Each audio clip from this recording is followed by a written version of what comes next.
Architectural Record first wrote about the New Canaan house that architect John Black Lee designed for his family in a 1957 piece on rectangular residences. With 4 identically sized bedrooms flanking an open, glass-walled living space, the house stood with prim symmetry until a 2006 storm sent a tree crashing through its northwest corner. The current owners used the calamity as a chance to expand, and we recently revisited the house to see a new renovation and addition by Tokyo-based architect Kengo Kuma.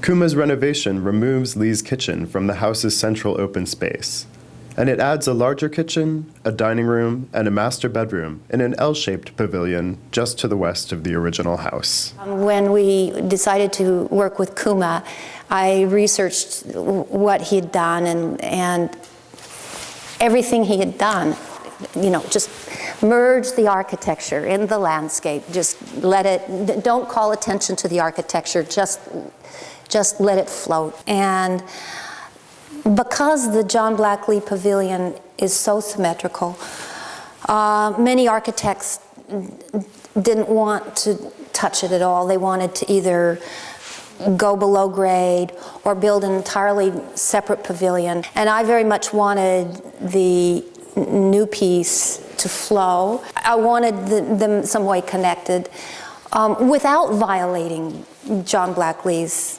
pavilion.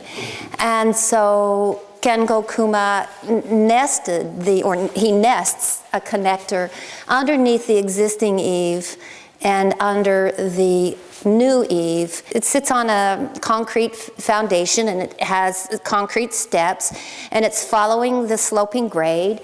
Kuma's addition takes cues from the original house, with a ceiling that rises to the same elevation, a wraparound veranda, and glass walls. The addition also picks up on the openness of Lee's plan. Because we've always wanted to keep this pavilion very transparent, we decided to use these stainless steel mesh screens so as to divide space but not have walls. And also these act as beautiful lighting elements. The only wall in the space at all is this wall here that provides for the bathrooms and the wardrobe. We've kept the vocabulary to a minimum. So we have, all the floors are dark ipe, tongue and groove ipe. And the ceiling these are glulam joists. They are made from black spruce. There is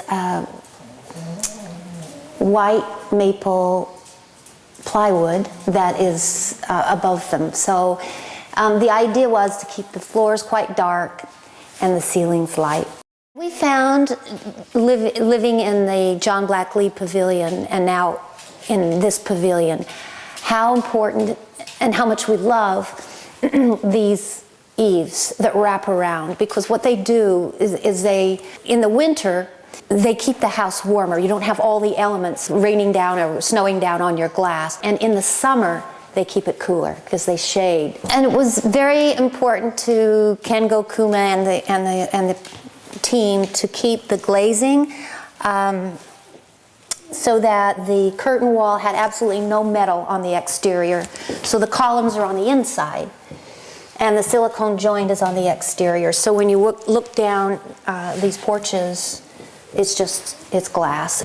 While the original house sits on a flat portion of the property, Kuma's expansion perches on a steep slope that drops 17 feet below the dining room.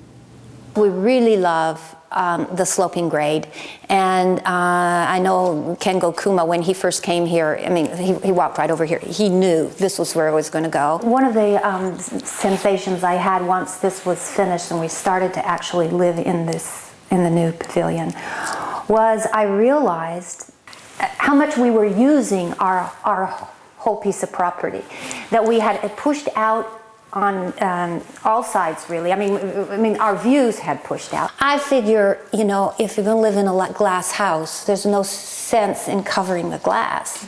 We've never had any window treatments on any of the glazing here. And we've never had any peepers.